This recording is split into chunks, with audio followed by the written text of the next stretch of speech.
From the East and the West, you've heard others, but now you've tuned into the best. This is a Prime Wave Media production.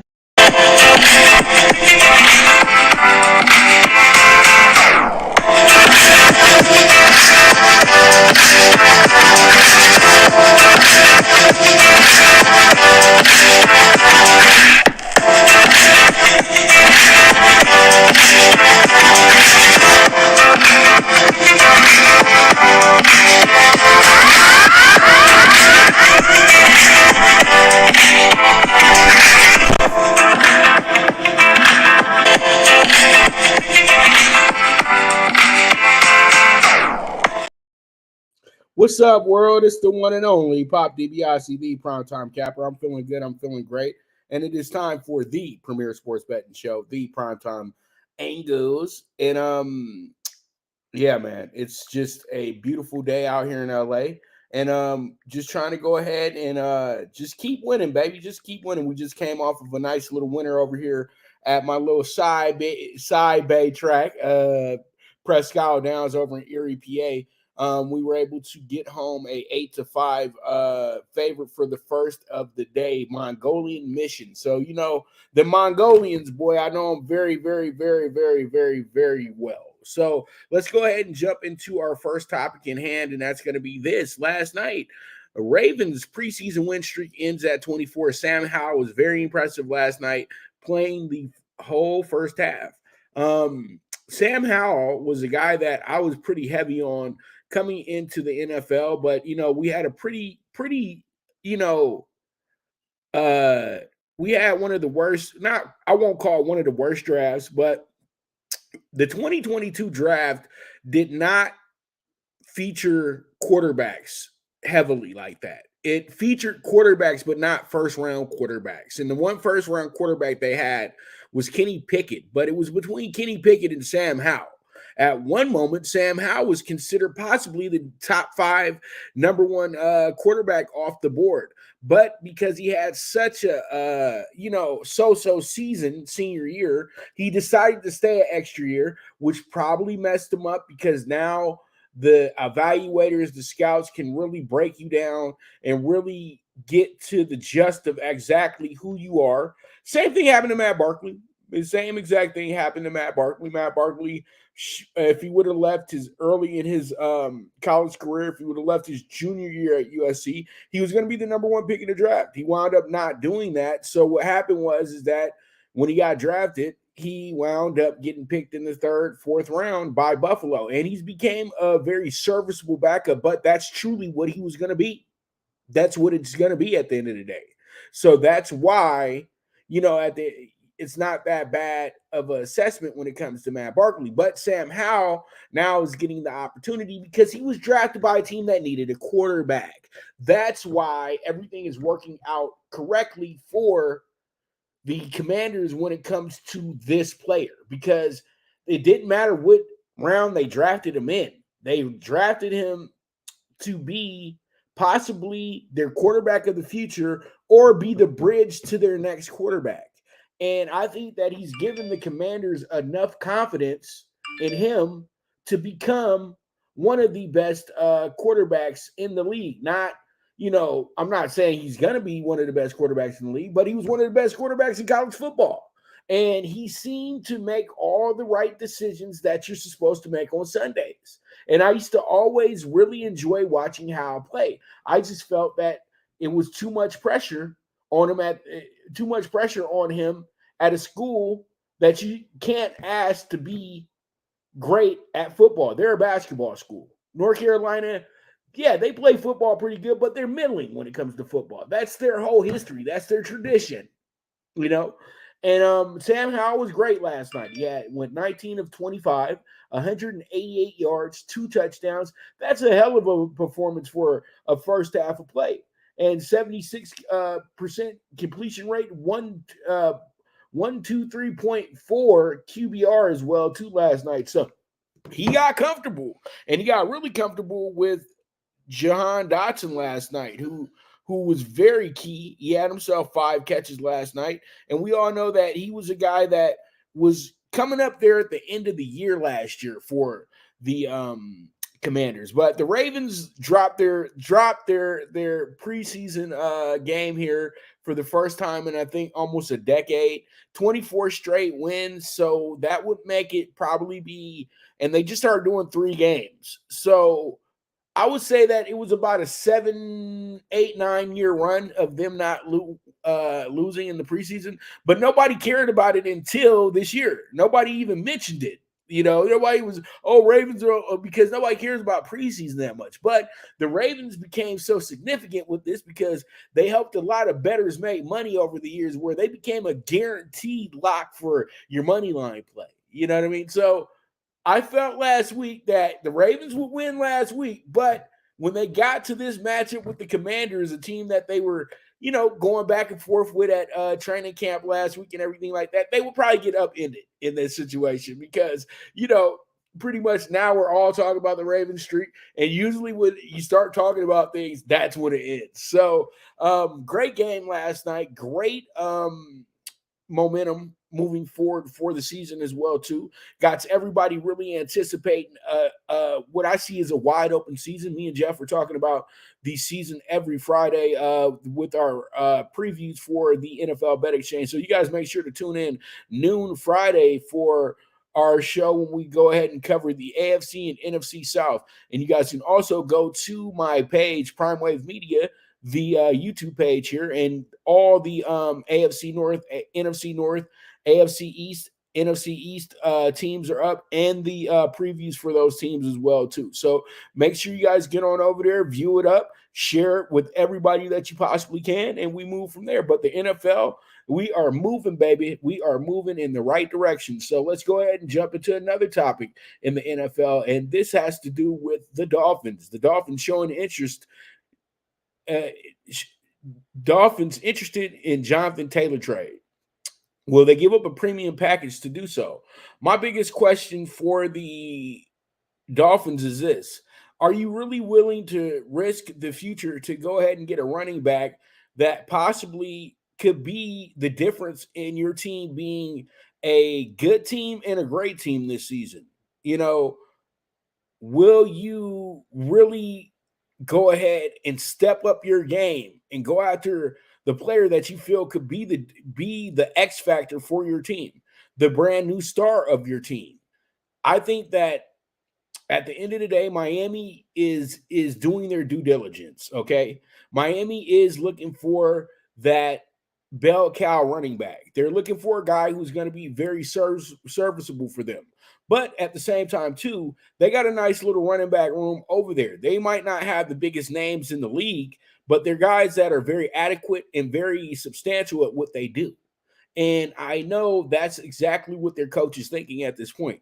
They're just putting their name in the news because everybody sees that Miami's one spot that can be filled with a powerful entity is the running back position. But there's other running backs that are available right now as well, too. Kareem Hunt is available on the free agent market and can be a cheaper option than Johnathon Taylor. But Johnathon Taylor brings a dynamic that a lot of running backs don't have. He's a top 3 running back in the league.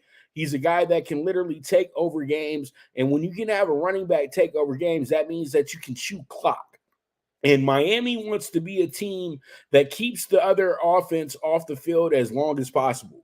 They want to make sure that they wear teams out, especially in that Miami weather early in the year when it's very humid and very just bad in general in that stadium. So there's a lot of things that Miami factors into that make things look really good bringing in a Johnathon Taylor.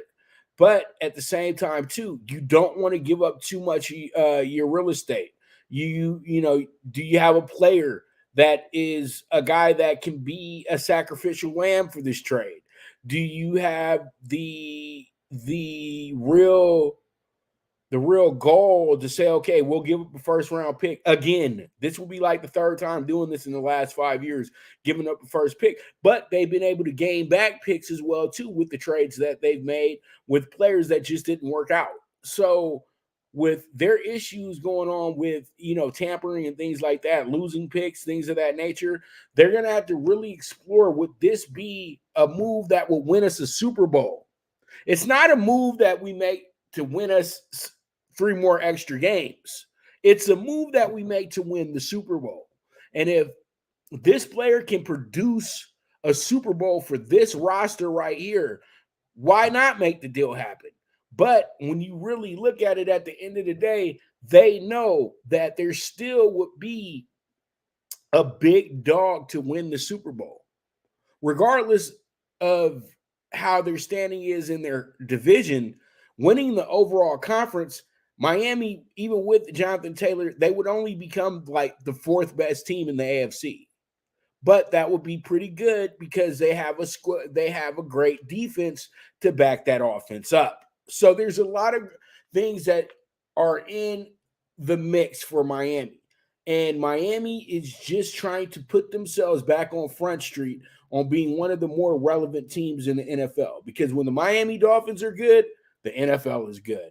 And that's why they have their name in the that's why they threw their name in the cap to see if they can go ahead and try to acquire Johnathon Taylor like they did almost 2 decades ago when they went ahead and got Ricky Williams on a surprise situation as well too. So, Miami's been here before. So with that, let's go ahead and move forward and talk about our next topic in hand. And we're not leaving the NFL yet. Stroud and Young finding out that fixing their franchises won't happen overnight. So pretty much these two were drafted 1 and 2. They were drafted to the 2 worst teams in the NFL at that point. Well, Carolina wasn't really one of the bad teams in the NFL. They're a team that just moved up to the number 1 spot. But the Houston Texans were downright awful most of the season, but they were able to have somewhat of a final gasp win for old Lovie Smith, who probably will never coach another NFL game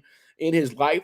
That was the head coach. He'll probably come back as a coordinator, but literally that was the final stand for Lovie Smith. And Lovie Smith said, I'm not going out as a loser. So Lovie Smith wound up winning the game, and it forced a chain reaction to where the Texans, who were due to draft first, wind up drafting second. And this kind of threw them into an influx because a lot of people feel like they traded up to go get Anderson.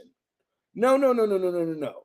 They traded up so they could secure Anderson and draft Stroud. If they weren't going to be able to make that trade, Anderson was going to get drafted by the Texans and Stroud would have still been on the board. And when the Colts said that they were straight and that they didn't want him, that's what opened up the door for them to go ahead and do that deal, because the Cardinals have a quarterback already. The Cardinals knew that they would be able to get their offensive lineman with a later pick because Paris Johnson was never going to go anywhere higher than 6 or above. So they knew exactly what they were doing when they did what they did.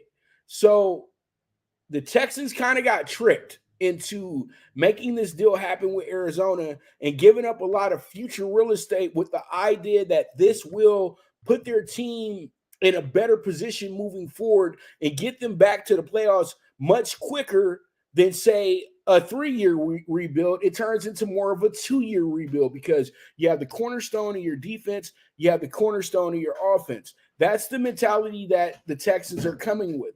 But when you really look at it at the end of the day, this team has a lot of things to fix. They have a brand new first-year head coach who may be not the most experienced type of guy to be your head coach at this point, because you look at DeMeco Ryans and you know he's a hell of a player. You know he's a hell of a defensive genius, defensive mind. But sometimes you have to wait on good coaches like that to show up and actually start, being able to be successful in a situation like Houston. And when you look at the way that this is setting up, you know that these guys are going to have slow starts, but they're going to have great finishes to the season. I think that Bryce Young is probably a little bit more ahead of CJ because of his attitude and how he knows that it's going to be a struggle here. Nothing's going to happen overnight. We know that it's a growing situation here with this team. And we know that Frank Reich might not be the right coach for this franchise because Frank Reich is coming off of coaching a team and being fired mid-season with his last team as the head coach. So you question exactly what type of leader he truly is. But you know that he's trying to input a good system here in Carolina, something that they haven't had in the last few years, a consistent system. And then you still have a defense to really bank upon as well, too. So those are things that they can really look to and say, okay, we can move forward and possibly have a really, really good season this year. And we play in a division that's very winnable. Believe it or not, the South is very winnable. Okay. The Bucks can even put their hat in the ring and possibly try to steal something out of this division as well, too. So there is no way you can say, okay, the Saints are running away with the South. The Falcons are running away with the South. That's not true. This is a wide open division. But when it comes to the AFC South, that's another wide open division. But Houston's roster is not set up to be a top team in that division yet. They can ruffle some feathers. They can spoil some games, but they're not ready to be the top team yet unless they're able to get a little bit more from their veterans and then have some surprise players as well, too.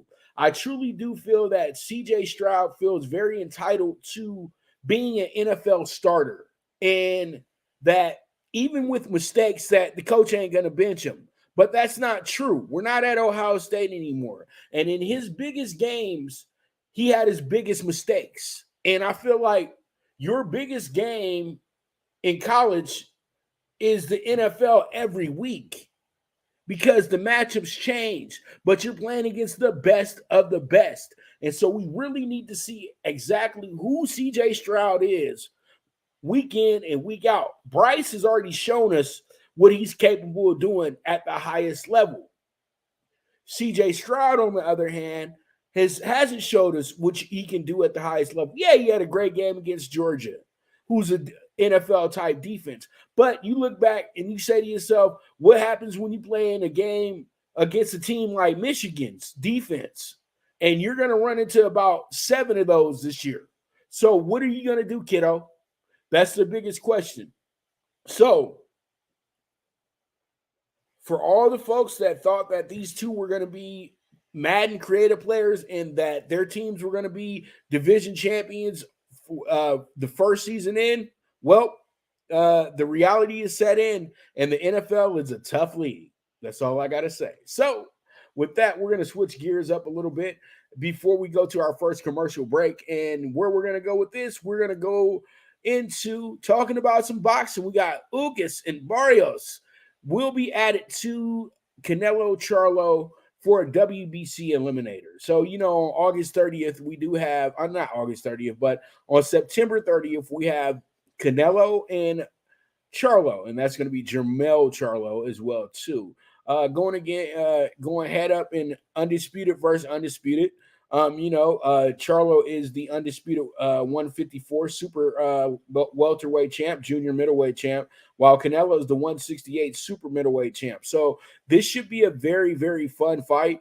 It's a fight that's years in the making, but Ugas-Barrios is a WBC eliminator. We all know that for the WBC interim, Mario Barrios fought Keith Thurman and lost a unanimous decision 12 rounds in that fight. So now Barrios is still around. Ugas has been off for some time. Ugas hasn't fought since last April when he fought against Spence, because he's still recovering because he had to recover from a broken eye socket. Mario Barrios, his last fight was a few months ago in San Antonio, and he was able to succeed in that fight and have himself a good night and actually get back in the win column via knockout, what he's known for. And pretty much Mario Barrios took on great challenges. That's why Mario Barrios has kind of been, thrown to the wayside a little bit, but he's still getting big fights because he's a really great fighter. And I think that he really did his career a disservice when he couldn't make 140 anymore. He was destined to be the WBA champ at 140, but what happened was that he got too big for the division. And he did win the WBA title there. And I was at the fight that night that he had. That was an absolute excellent fight. One of the best, one of the top 5 fights I've ever seen in my life at Staples Center. That was a big night for him.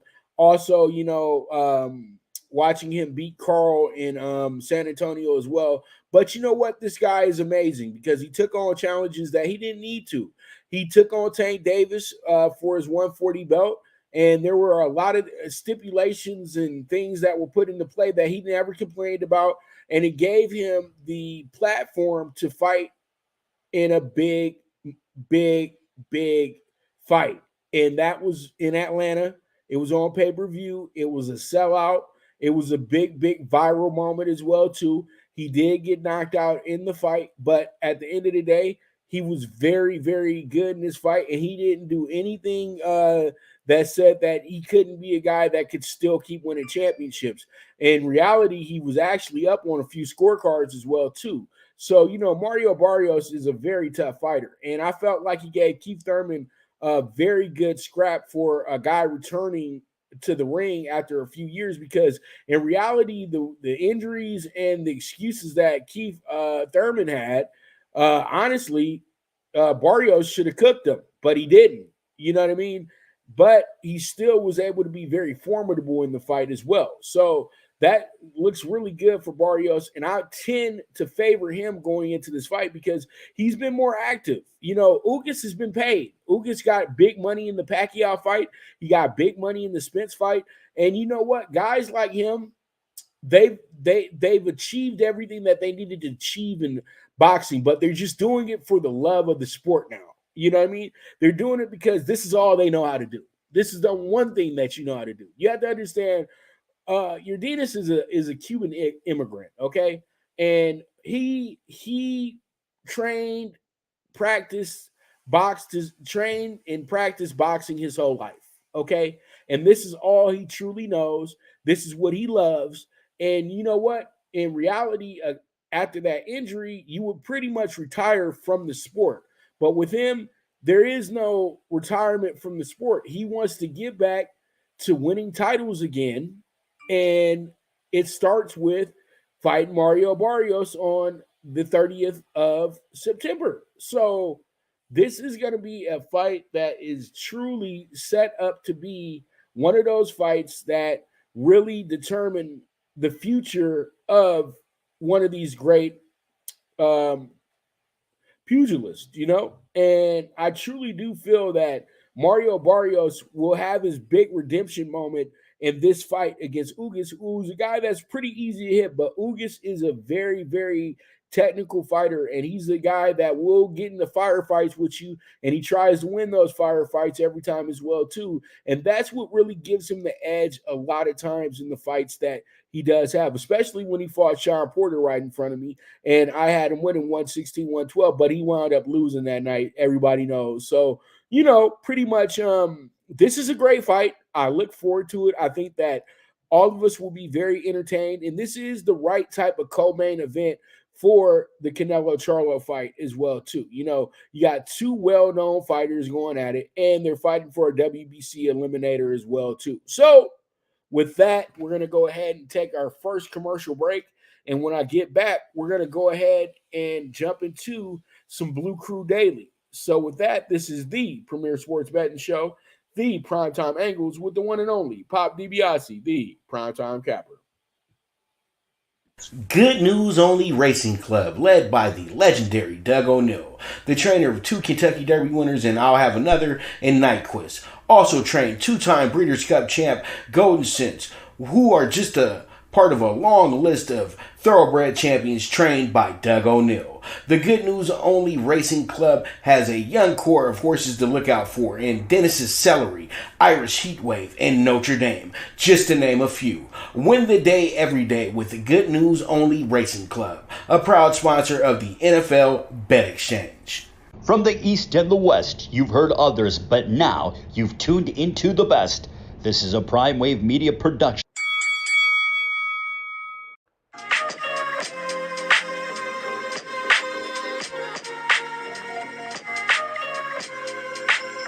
Tune into Big Wave Boxing every week with a brand new guest with the one and only Pop DiBiase, the primetime capper, getting the best boxing stories, best boxing angles, and the truth when it all comes down to the sweet science. Tune in to Big Wave Boxing on the Prime Wave Media channel on YouTube.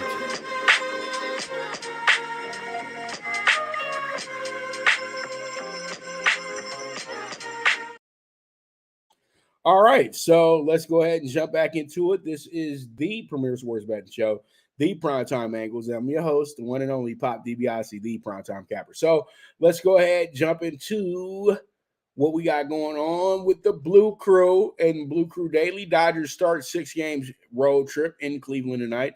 What to expect on this trip? Well, the Guardians they're struggling. They are not doing well this month.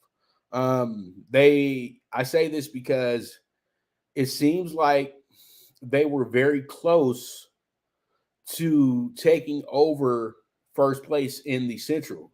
Now they find themselves about 5 games out of the Central. There's 6 games now, and there's 7 games under 500 as well too. So this team has to put it together. They've lost their last 6 out of 10. That's not good. They've lost and actually dropped their last 4 out of 5 as well too. Losing a 4-game series to Detroit, that wasn't good. Losing a series to the Rays as well too. They've just been struggling this month, to be honest. I know this team. They should be much better than this, but they're just not. It's just simple. 6-12 on the month. Consecutive losing streaks this month as well too. You haven't won a series in I don't know how long. So pretty much right now, they got 6 weeks to put it together, and they pretty much put themselves in a bad spot because next weekend they got Minnesota in Minnesota. So they're going to have to step it up to get themselves back into the mix to actually win the division, because they're not making the playoffs without winning the division. They have a losing record, and there's other teams well ahead of them with winning records. So they're not going to jump past those teams. I'm sorry. They're just not going to do that. So they have to start really putting it together now if they're going to be able to do anything. The Dodgers, on the other hand, are sitting pretty. The Dodgers at one point, I say it like literally every single day, the Dodgers at one point were 5.5 games out of first place and third place. It seemed like the Diamondbacks were the new kids on the block, and the Giants were over here just bothering the Dodgers, just being annoying, like, well, we'll just get ahead of you. Well, the Dodgers went ahead and said, you know what, how you like me now? And went off, and July happened right before the All-Star break, and the Dodgers haven't looked back since. This is the best team in baseball since that point, and everybody knows it. And the Dodgers, all they did was improve. Everybody was mad at the trade deadline that the Dodgers didn't bring in Ariando. They didn't bring in Montgomery. They didn't bring in half the St. Louis Cardinals roster. Why? Because the Cardinals weren't giving up any of their best players to the Dodgers without the Dodgers giving up a king's ransom. And the Dodgers don't need to do that to get players. It's that simple. Ryan Yarbrough a few years ago was considered the future ace of the Tampa Bay Devil Rays. And we all know Lance Lynn is an all-star. So they traded for 2 high-end pitchers, in my opinion. And then they went and got themselves 2 really good utility players in Rosario and in Kike Hernandez. Both those guys have been doing nothing but contributing since they got there.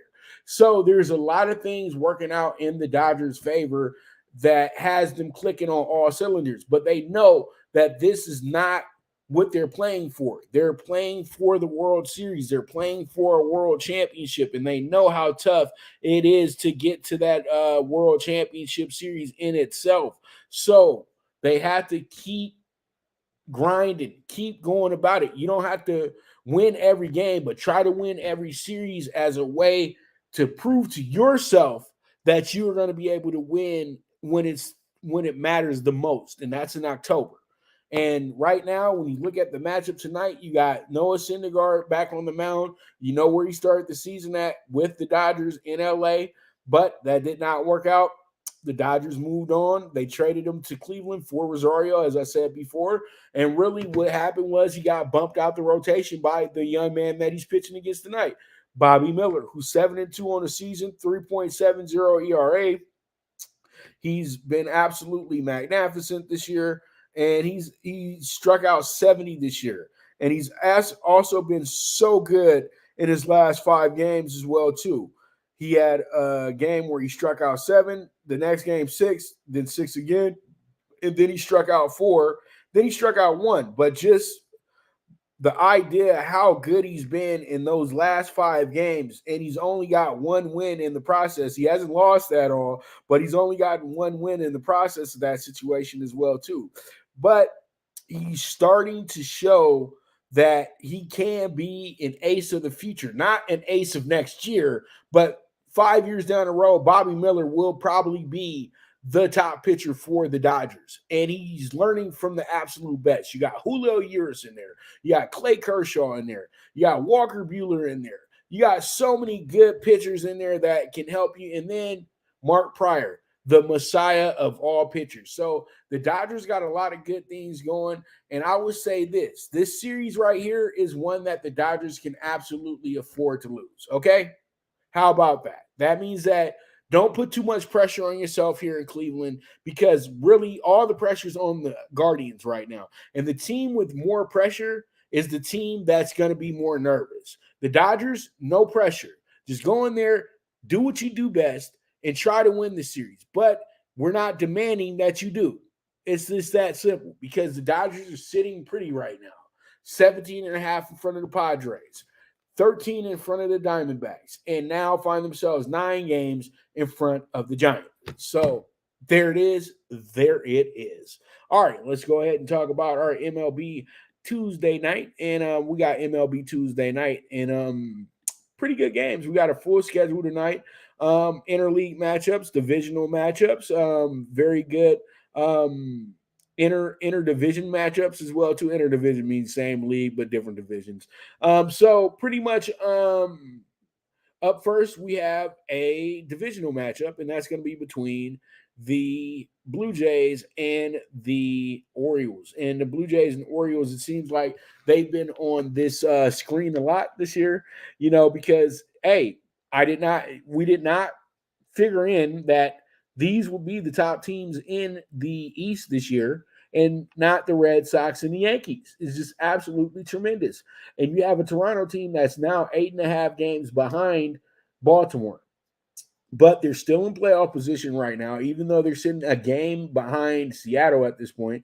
They're still in playoff contention at this point, but they're going to have to pick it up. Baltimore, on the other hand, Baltimore's 2 games away from cashing the first ticket of the year for teams over under wins. So I had them at 78.5, over 78.5. I said that they look like a 90-win team this year, and they've went ahead, and now they are on the brink of going ahead and cashing that ticket for us to run with. So pretty much 77-47 on the season. They're 3 games ahead of the Rays. Who would have thunk it? They were 13 games behind this team at one point. Now they're 3 games ahead of them. And, Baltimore just keeps on rolling, man. They've won their last 7 out of 10. They've won their last 3 in a row. And they've actually, as I already said, they've won their last 7 out of 10 games as well, too. But in the last 8, they won those last 6 out of 8 as well, too. And they've taken care of their business. But you know what? In the process, they did lose the San Diego series. But once again, it goes back to they didn't get swept, though. And this is what's been keeping the Orioles afloat, is that they either win the series or they lose the series, but they don't get swept in the series. You know what I mean? They do the sweeping, but the other team, won't be able to sweep them. They just came fresh off of another sweep this weekend against the A's. So they're playing great baseball, man. And that's something that you have to really, really commend at the end of the day. But I truly do feel that this game winds up being one that we have workout in the situation to where it actually becomes a spot where the Blue Jays show up today because they got Coquetti on the mound going against the rookie Grayson Rodriguez, who's a hell of a pitcher, but he has to go through his rites of passage to make sure that he's going to be a great MLB player. And I like the Blue Jays tonight with the plus 100. They're an even money. Dog tonight. It's pretty much a 50-50 toss them up. So I like it. I'm going to go ahead and take that tonight, and we move forward from there. All right, so we have ourselves another really good matchup here, and that's going to be a oldie but goodie matchup. That's the Twins and the Brewers. These guys used to be some of the biggest rivals in baseball when they were in the same league, in the same division, but now since they've been split for like the last 25 years, things get a little different. But Minnesota and Milwaukee play each other every single year, and it's always an important series between these two teams. And they're both first-place teams at this point as well, too. You got the Twins sitting pretty in the Central, and you got the Brewers holding off not one but two teams in the Cubs and the Reds. And they're holding them all pretty good, too, because the Brewers have probably been the most consistent team in the Central this year, and I've told you guys this since March. So pretty much you have a game tonight between these two teams that are looking to just keep their heads above water as the number one teams in their division. They're trying to get these pennants home. They know it's going to be tough at the end of the day, but they're well ahead of the game right now, and that's all what really matters when you're really chasing something in the MLB, in my opinion. You know what I mean? And that's exactly where they're at right now. And I truly feel like what's going to happen is that you have a team you have a really good team in the Brewers that can take advantage of this Twins team tonight because of, pretty much it being a home game and Wade Miley being one of their better pitchers as well, too. So that should be something that you do notate tonight, and that's what I'm notating tonight as well, too. I do like the Brewers a lot in this spot. I feel like they can be the team that absolutely crushes here, and that's where I'm going with this right now. I'm going to go ahead and I'm going to take we're going to take the Twins here. I mean, not the Twins, but the Brewers here to show up and show out for us tonight. And I really do like it. I like it a lot. So we'll see how it goes. We'll see how it shakes out. But we're taking the Brewers tonight with the minus 105. They're going to be on our late ticket. So there it is. Let's move forward and let's get with the game that's going to be later on tonight. It's going to be a part of the final games of the night. And this one is going to be on our second ticket as well, too. Miami has so much more to play for than the Padres at this point. Blake Snell is just stat stuffing at this time. He's trying to get himself a poor man's Cy Young, in my opinion. You know what I mean? And so pretty much that's what you have with that situation right there. But all in all, though, we truly do know that this is something that we're going to be able to work out at the end of the day. And we just know that when it comes down to it, the Brewers, when it comes down to it, San Diego is quit. Let's keep it real. They've quit. They're not worried about winning anything this year, in my opinion. They truly aren't. They've pretty much, from my eyes view, that they've quit. They quit back in right after the All-Star break. And I feel like they know Juan Soto's not coming back. The moment Tatis came back into the lineup, the team absolutely went south. They had a few good games, but then teams just kind of turned it up on them. Like, teams made sure that they were a lot smarter when it came to the way that they call out signals, the way that they call out pitches, things of that nature. And, because we all know that Tatis is a cheater. So pretty much it's really rubbed the whole locker room the wrong way, because now when he came back in there, they got a lot tougher on the Padres. Even though they were tough on them all season, they got even tougher on them to where they're really trying to beat these guys every time they play them. And I feel like Tatis is just all about self, and it kind of threw off the predicament of what was going on with this team. When they were just being led by Manny Machado, everything was looking good because he was leading by example. But when you have a diva like Tatis, he's going to throw everything in a flux, especially when you don't have a above 500 record. So they didn't do what I said they needed to do. They needed to trade him for those pieces that they had to give up for Soto, or trade him for the same type of value that you would get for a Tatis, the same type of player, but not him.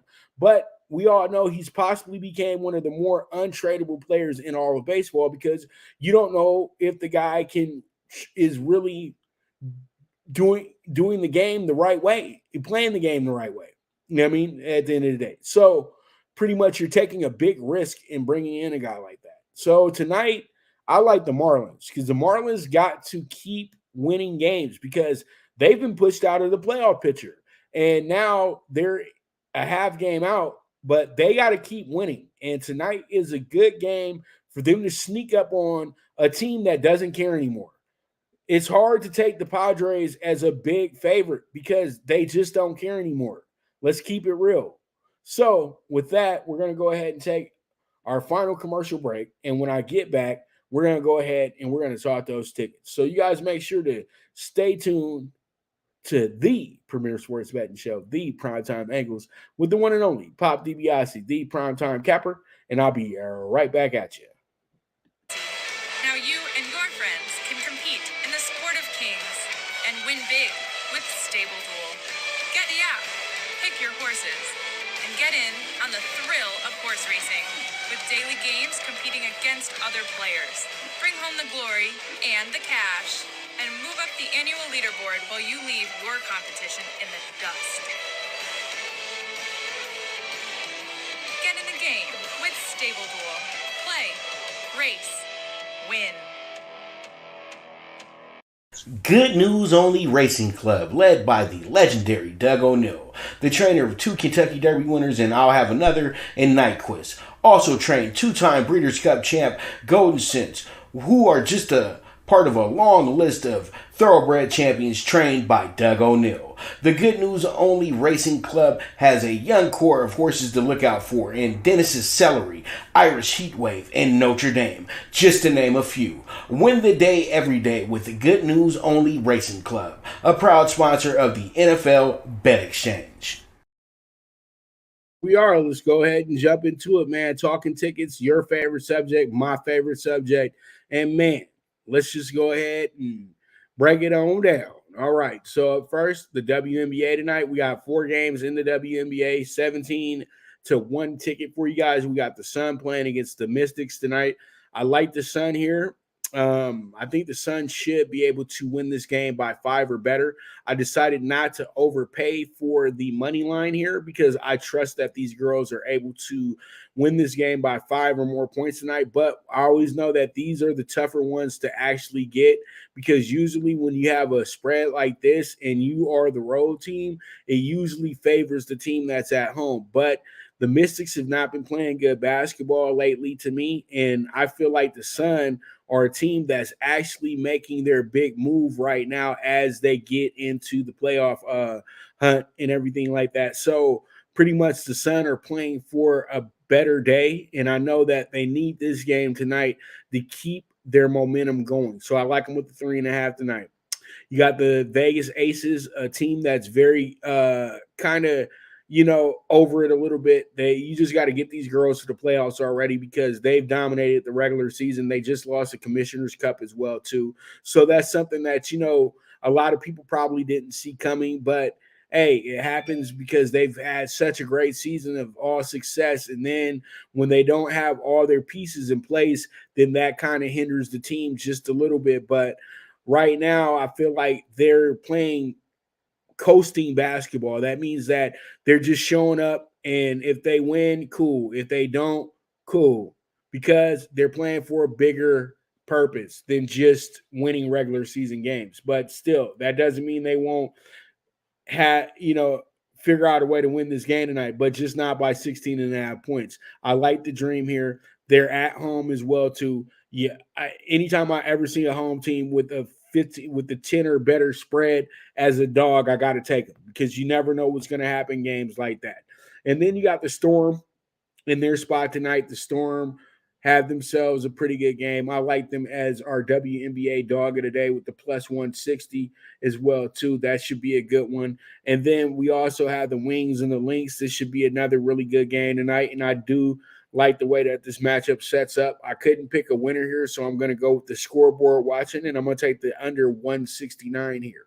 All right, and nephew, I see you. I'm going to break your plays in as soon as I'm going to break your plays in now before I start mine. So pretty much nephew has chimed in today, and he has himself Austin Riley over 1.5 bases. We got Mookie over 1.5 bases. Freeman over 1.5 bases, and we got his favorite J-Rod over 1.5 bases today too, and Yandy Diaz over 1.5 bases as well today. Looks like it's going to be a standard 25-1 ticket here as well too. So you guys go ahead and jump all over that, and you guys make sure to follow Rise Above Anything on the Twitter.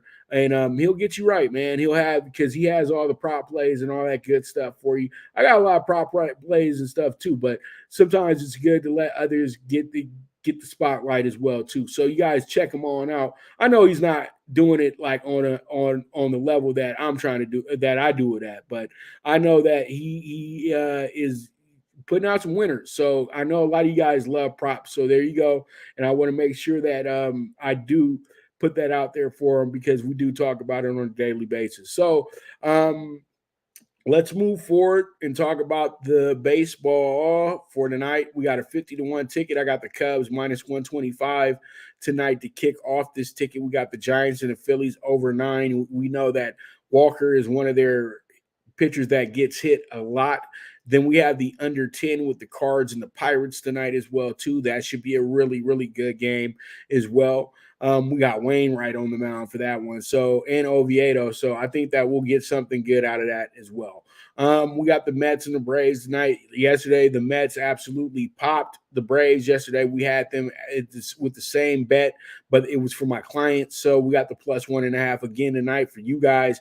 If you want to, you could take the money line as well too. You guys got to understand the Braves don't care as much as they did before. You know what I mean? They know that they're about to win the East. They know that they're probably going to secure the number 1 seed in the National League as well too. So right now they're just going through the motions. They're not trying to get anybody hurt. And then we have the Blue Jays, as I already said. I'm taking them with the plus 100 tonight. I think they should be a strong play for us as well too, because Kikuchi has been absolutely lights out when he needs to be. And then we have the Dodgers with the run line 1.5 minus 125 in this game against the Guardians. I just feel like they have the scouting report on Thor, and they're just going to get that guy out of here as quick as possible. So I like the Dodgers with the 50-1 tonight. I mean, not the Dodgers, but this is a 50-1 ticket tonight, and hopefully we get this bad boy home. And then, as I always say, small risk, big reward. Put 25 down, you can get yourself $1,000 off this deal. I promise you. All right, so let's go ahead and jump into our late ticket. And our late ticket does feature the Brewers money line minus 105. That's going to be a home dog for us tonight as well too, in the Battle of the Great Lakes. And then we have the under 8.5 in the South Side tonight, Chicago. And you know what? I saw today that Jerry Reinsdorf is thinking about possibly moving the White Sox out of Chicago to Nashville in the next 6 years. That's absolutely incredible. I don't think that they'll let him do that, but I think that he's just pretty much saying that he's in the idea of selling that team. Let's just say that. You know what I mean? But we got the Marlins plus 150, Marlins money line. And then we also have the over 8.5 Rangers and Diamondbacks. And this is going to be a 17-1 ticket tonight. And man, we got plenty of value going on in the world of sports today. We got ourselves about 14 tickets out right now as well too. Make sure that you single all of them as well too. They don't have to be parlays. I just put the parlay in there for my little players because I know that they want to put their little 5-10 down and try to hit their little lotto tickets. You know what I mean? But you know, if you guys are really gonna go ahead and go after the bets, the best bet to me today would be that Blue Jays money line at the even money. Okay, so with that, I want to thank you guys so much for tuning in. You guys are the absolute best. You guys already know, as I always say, bet with your head, not with your heart. The movement is moving, and I am the Primetime Capper, Pop DiBiase, and this is the premier sports betting show, the Primetime Angles. And with that, I'll be back tomorrow, and I look forward to it as well, too. Great show today. Hope you enjoyed it. Make sure that you retweet, share it, and do what you got to do, man. Just expose the show. Just make sure that you sending the show out to folks, and make sure that we get those numbers to grow. Okay. So with that, you guys have a beautiful day, and I am gone.